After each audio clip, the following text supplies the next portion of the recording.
for Pacifica Radio, April 18th, 2024. I'm Scott Horton. This is Antiwar Radio.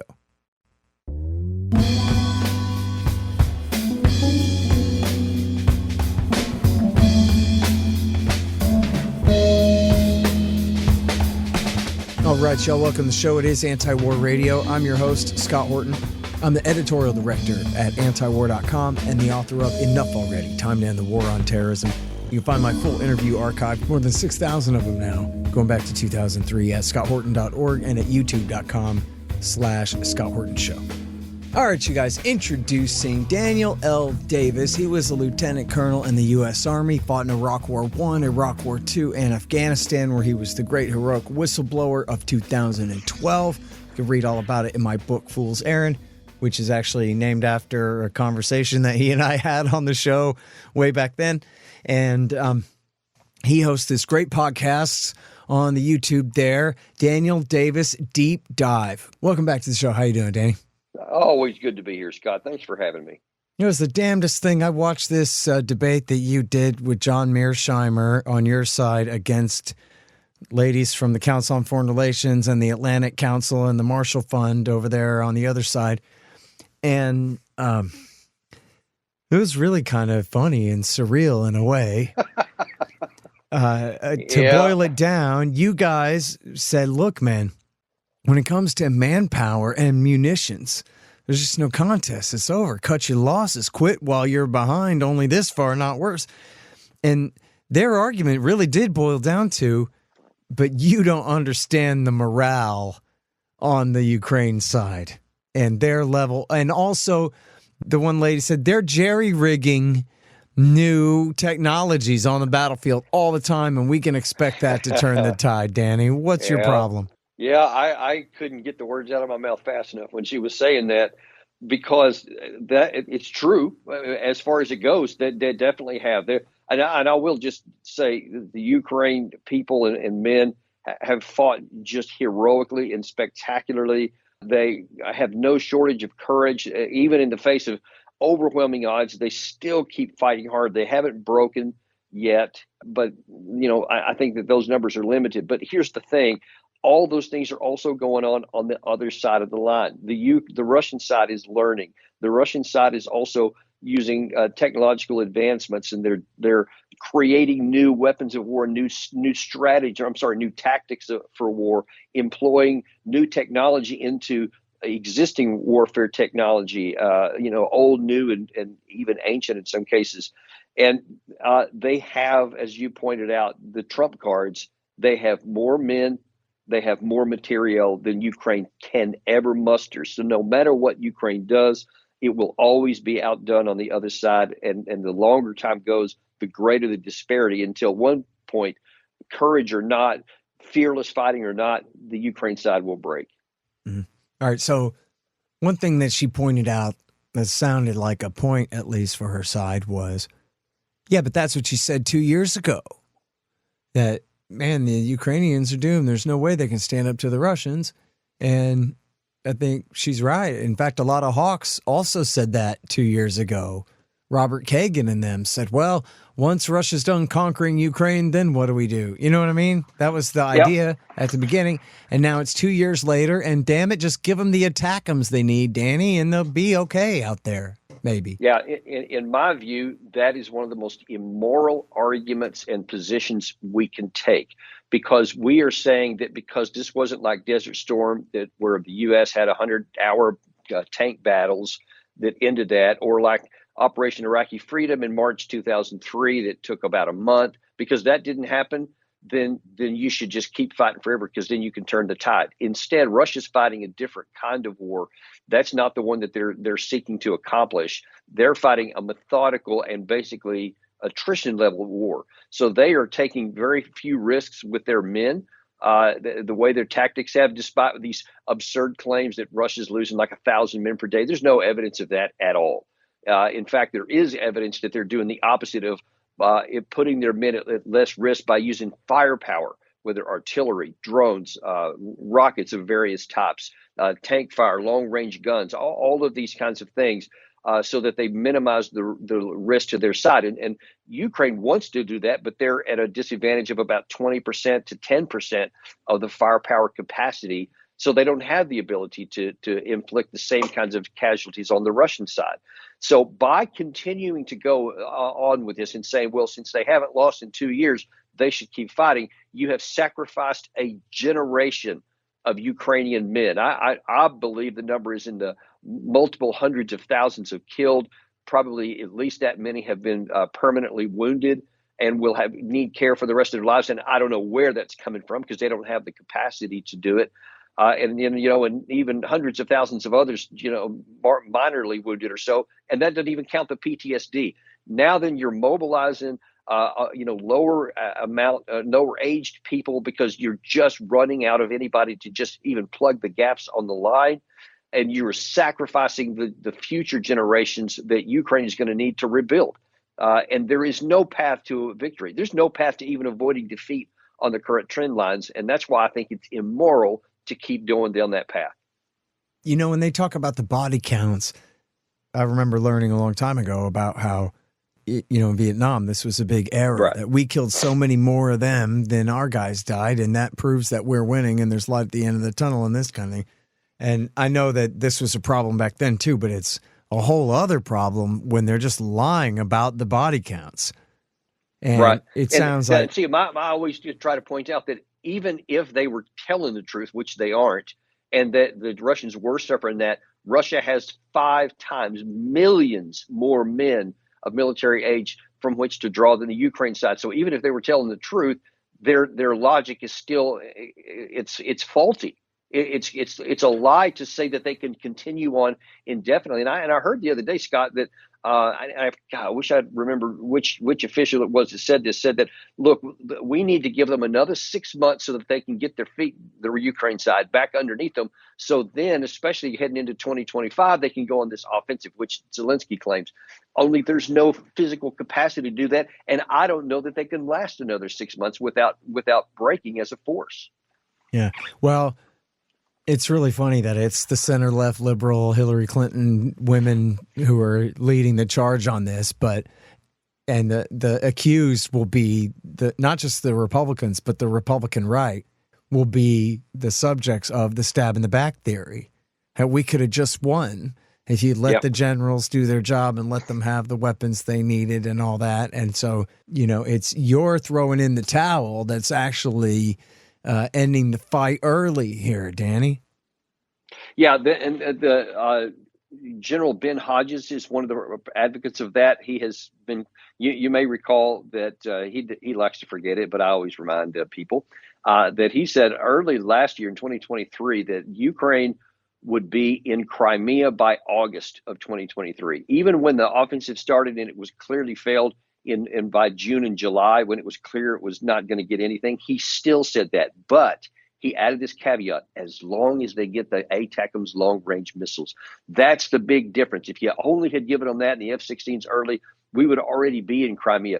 And, of course, that's insane and absurd on any kind of level. They had the Storm Shadow missiles. So they had long-range missiles just from, I think, the UK and allegedly some even from Germany. But they had some long-range missiles, and they're useful, but they're not decisive, as he claims. And you don't need any more evidence of that than to look at the Russian side, because the Russian side has had thousands upon thousands of long-range missiles that they have been just hammering Ukraine from one end of the country to the other, all the way through the depths to the western border. And you see that it still has not brought them to their knees. So the idea that if Ukraine had them, that the Russian behemoth would be brought to its knees is counterfactual and clearly disproved by the physical evidence on the ground. But that doesn't stop them from making that stab in the back deal. And the current iteration is going on Capitol Hill right now, where if only those darn Republicans would pass that bill in the House, then everything would change on the battlefield. That's the only thing causing them to lose right now, is that $60 billion package. So I had argued, Scott, that that's a stupid thing to do. Why waste $60 billion? Because I can paint the picture on the ground militarily where what that would buy is not going to do anything tactically. It won't change anything. They'll lose with or without this money. But the fiction is that if it doesn't come, that's going to be the cause of the loss. So that the administration's already saying that it's the Congress's fault already that they're falling behind. So if Johnson doesn't come up with this money, then they're going to seize on that and when the collapse happens that I'm telling you about, and they'll say, "Ha ha! If only this, it was his fault because we had the path." Just like you just said, is what they're going to say. So that's why I believe that Johnson will eventually come up with the money, just so that they don't get blamed when this stuff falls apart. Because I argued that they shouldn't give the money because it's pointless to keep the fiction going along, that they can survive with just a little bit more money. But, Johnson's looking at it politically, and I bet that he'll end up doing that just to avoid that. But what that's going to mean, Scott, is that more Ukrainian men are going to die because they're going to keep the fiction alive that they can keep fighting. And they're going to probably lose more territory. More cities are going to get rubbled. That's the cost for the political considerations in Washington. Yeah. Well, they don't really care that much about the war in Ukraine. They're interested in the war between America and Russia and playing with the war in Ukraine as part of that. And you could hear that in the ladies' talking points in the debate. That, look, this is a relatively small part of the GDP, and for what we're spending, we get to keep most of the money anyway. It goes for jobs for you working class schlubs out there who for some reason can't find a job doing any of the other thing right now. And besides, no Americans are dying. Oh, that's cool. Yeah, whatever the Ukrainians are dying, they're going to fight anyway, right? So if a bunch more of them die, that's cool because Russia gets weakened, so they claim. Yeah, it's immoral again. And she says, well, it's their choice. But of course, she's just referring to the government that was elected without the voters of the East in a post-coup d'etat environment, as you pointed out in the debate. The regime change of 2014 is a precursor to all of this. And, of course, with mass conscription and the outlawing of fighting-age males leaving the country and video footage constantly of press gangs kidnapping people off the streets, enslaving them and forcing them to go be cannon fodder in this thing. Now you got to resort to like some kind of Woodrow Wilson, the will of the national spirit has volunteered en masse, and that means you go to jail if you don't sign up, Yeah, and there's people right now, there's lots of reports where a lot of them tried to. So the issue in Ukraine, you can either flee, run away, and leave the country. You can pay a bribe if you have that kind of cash to keep from going in, or you get conscripted. Or the fourth way is you refuse to go because you don't have any of those other three options, and you'll go to jail for 3 years. And more people are being willing, that don't have money, are being willing to just say, I would rather rot in a jail for 3 years and then come out on the fourth year than to go here an almost certain death in the front line. And who's to argue that with that logic? Yeah.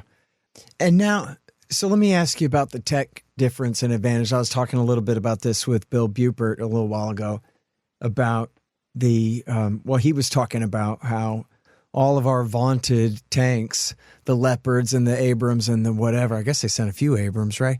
That they can't make any difference. They all just get blown right up in 72 hours if you send them out there. And that the world has turned.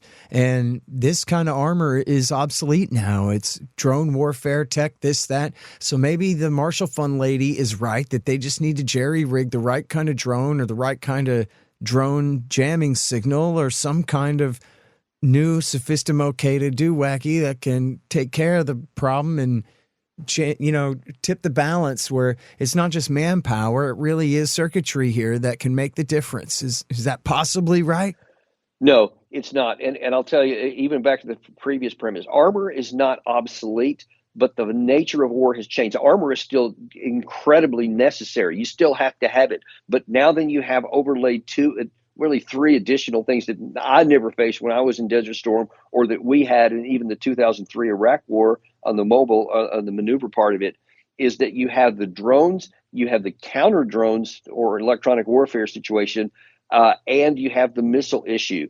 So, it's always been the artillery, and it's still capable there. But if the side that can figure out how to limit the other side's drones while still using their own is going to win. But even with those, you still have to have infantry and armor to take and hold ground. You can't unseat Russia, for example, if you don't have armor to go into the trenches. You have to have drones to knock some of this stuff out, but then you still have to go in with manpower on the ground to physically unseat Russia, or vice versa in the Russian direction here. And Russia has more manpower, but they also have more technology.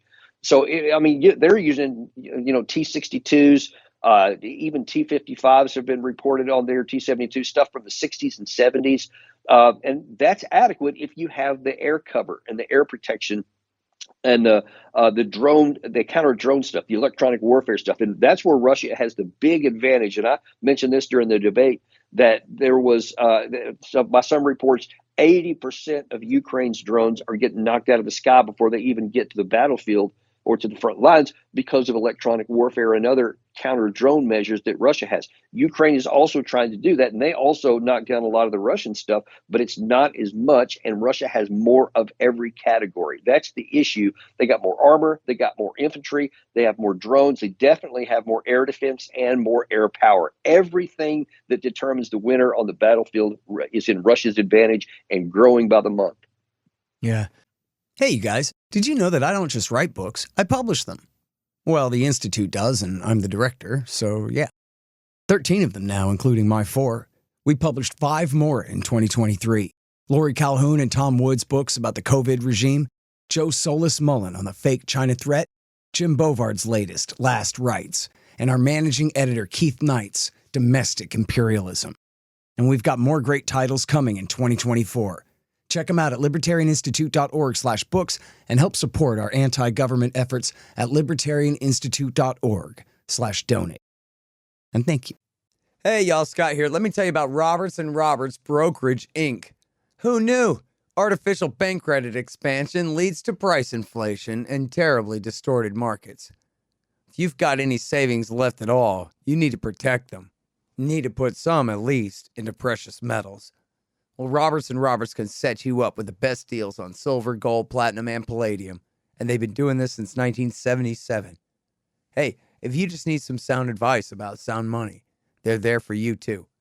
Call Tim Fry and the guys at 800-874-9760. That's 800-874-9760, or check them out at rrbi.co.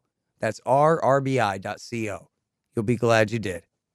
Now, I make fun because the lady did really say that morale is the difference maker here. The Ukrainians really believe. Okay. And in fact, well, I want to ask you about what she said about insurgency in a second, because I think that was probably a pretty salient point there. But one thing that she did say that was substantive rather than just, kind of eye rolling like the morale thing was when you said, look, they just don't have enough men. She said, one of them, I forgot which one, the Marshall Fund lady or the other Marshall Fund lady, Atlantic Council on Foreign Relations lady, said that, yeah, well, the French are talking about putting ground troops in there. So how about that? Right. That was the Marshall Fund lady. Yeah.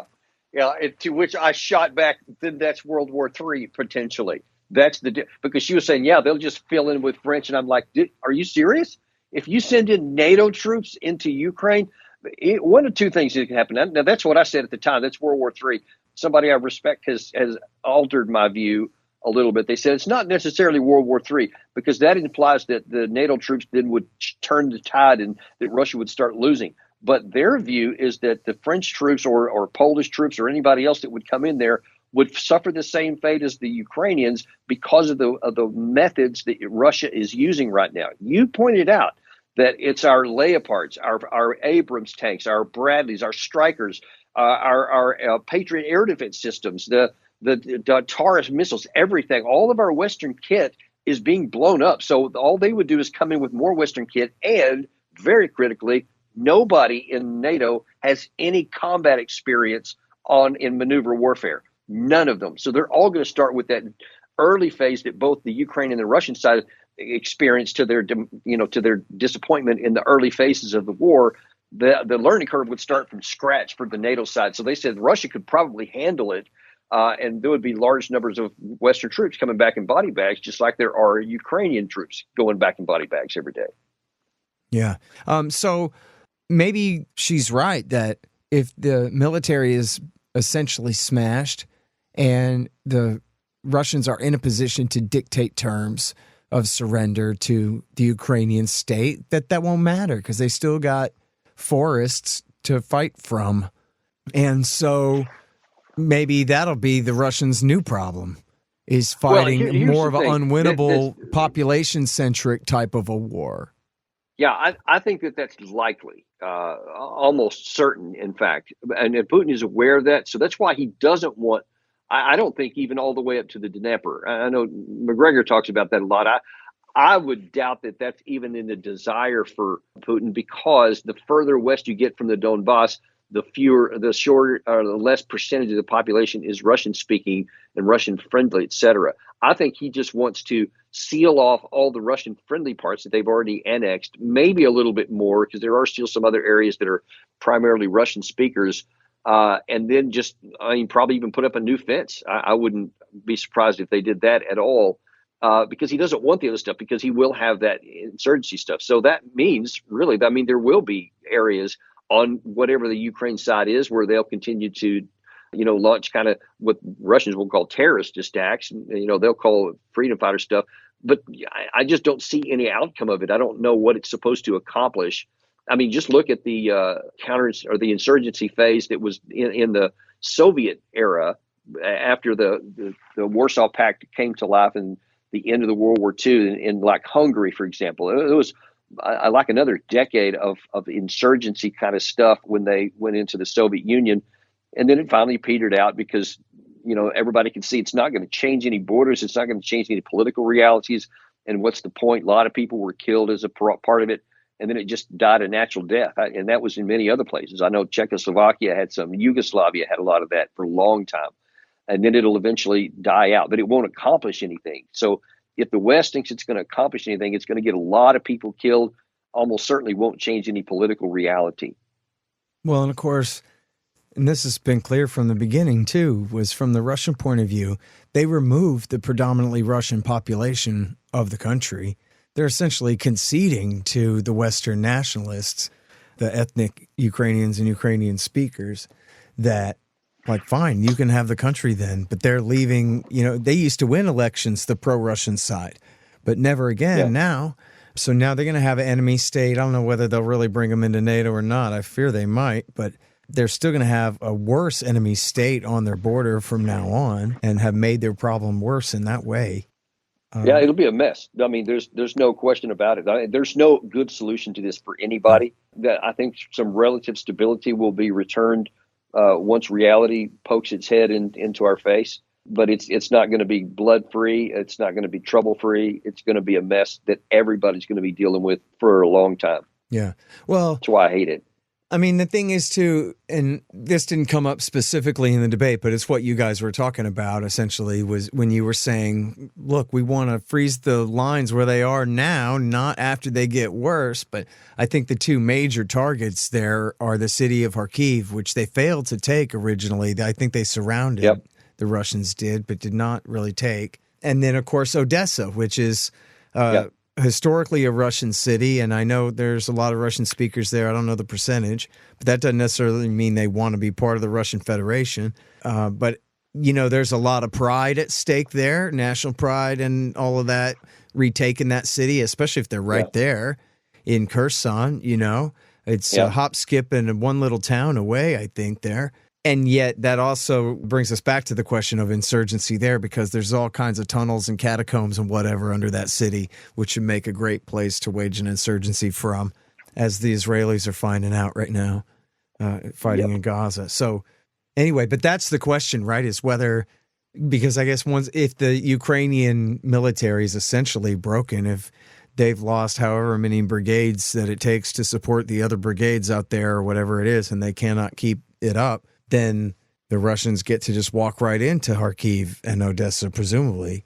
Well, that's the risk, is that if you keep going and Russia maintains this methodical, relentless pressure of never giving you a break anywhere and keeping pressure on this whole 600-mile front line, is that at some point one of the sectors breaks. And Russia, by many accounts, does have a strategic theater reserve of over 150,000 spread in different locations, but which can exploit any kind of a penetration they have. And once a line is penetrated, there's nothing in the back to hold anything back. And then you can actually have a big arrow movement, which up to this point they haven't. And Russia appears positioned to say, we'll keep going on this another year, another 2 years, however long it takes, because you can't recover. And I'm okay with being patient and just going at this methodically, as opposed to having a Desert Storm type big arrow movement like we did with the Seventh Corps, where we had that big left hook into Iraq, et cetera. They're content not to do it that way. So they're not requiring themselves to operate the way we would. We call that a failure. They said, I'm just not doing it in 100 hours. I'm maybe doing it in 2 years. I'm not worried about the time, because he thinks that every time is on his side. And of course, I think he's right.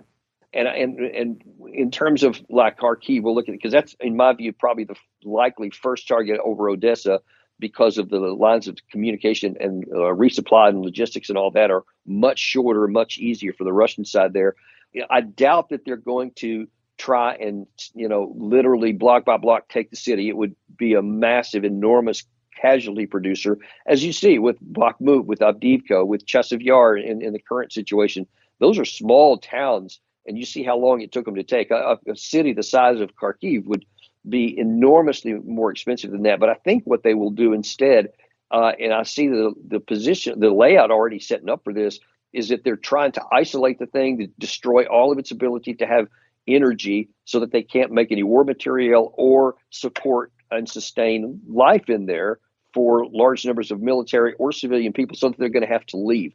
Then I think that at some point they would move to try and surround the city, which they didn't do before. They put pressure on it. They never actually tried to take the city. They just put pressure on it. This time, I think that they would try to, like they have done with Bakhmut, with Avdiivka, and currently in Chasiv Yar, it seems to be their new tactic, where they will try to go across and cut the thing off, and go pick a couple of flanks, and then drive deeper in there and eventually turn it into a cauldron and cut it off. And then basically it's a siege warfare. They don't have to take it city by city or block by block. They can just cut it off to where they'll just wait there until the defenders end up running out of ammunition, and then there's no support left. I think that's probably more likely than trying to take Stalingrad type move.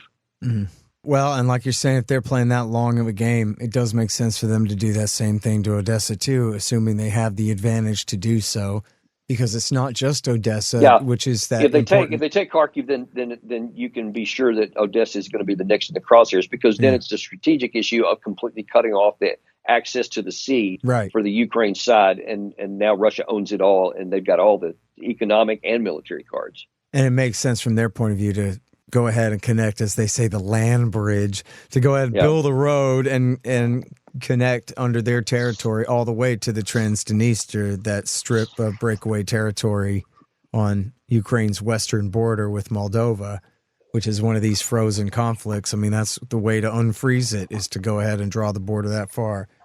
But I mean, that's assuming a lot for the sake of argument, but that's what's at risk here. And so, listen, I'm sorry, we're so short on time, but let me just add real quick that it's in the news that the Russian military has been completely rebuilt back to the way it was. The strategic defeat thing has not worked. And as the lady said there, when they spend money on the military in Russia, it's a waste. When they do it here, it's a wonderful subsidy for the American working class. We ought to be so appreciative of it. But that's not the point. The question is, what about, is it really right the way you and Mearsheimer were arguing there? Can you explain as quickly as possible that this really didn't have to happen this way? I mean, they were basically saying that you guys are naive, that Russia's just going to get away with this, and you guys are saying, no, we could have negotiated peace back then, and it didn't have to be this way at all. 100%. Russia was never desirous to invade. That's why they didn't invade in the Donbass in 2014. They provided help and aided the rebels and the guys, the separatists they call them, but they didn't move in with military gear because they didn't want to. It wasn't until, and hardly anybody in the West knows this, in March 2021, so almost a year before the war, Zelensky signed an order that said that they are going to retake all of the lost territories to include Crimea. The next month, when asked about it, he said to include by force if necessary. So he threatened war against the separatists and the Russian forces in Crimea. So that's when, after that point, that's when Putin started the military buildup. In December of 2021, they again tried to have a negotiated settlement that would just declare neutrality. That was the key part of it, neutrality for Ukraine. They would still have ostensible control of all the Donbass even. There would be some autonomy, but it was actually a pretty good deal, which we refused. Then, of course, the war starts. The next month in Istanbul, Zelensky realized that, oh, crap, I didn't think he would actually invade. I'm pretty sure that's the case. So now he's willing to discuss neutrality. He said this openly. They go into the negotiations, and then, by all accounts, Boris Johnson led the way that says, don't do that, keep fighting. So they tore up all that, and they never went back. So it could have stopped before the war. It could have shut down within a month after the war started. And instead, now we're where we are, where they could face physical defeat. That's the truth. All right, you guys, that is Daniel L. Davis. He was a lieutenant colonel in the Army, fought in all the wars, blew the whistle on the surge in Afghanistan in 2012. He hosts Daniel Davis Deep Dive on YouTube, and he also wrote this great book, 11th Hour in 2020 America. Thanks so much for your time again, Daniel. Appreciate it. Always my pleasure, Scott. Thanks for having me. All right, y'all, and that's it for Antiwar Radio for today. I'm your host, Scott Horton. I'm here every Thursday from 2:30 to 3 on KPFK 90.7 FM in LA. See you next week.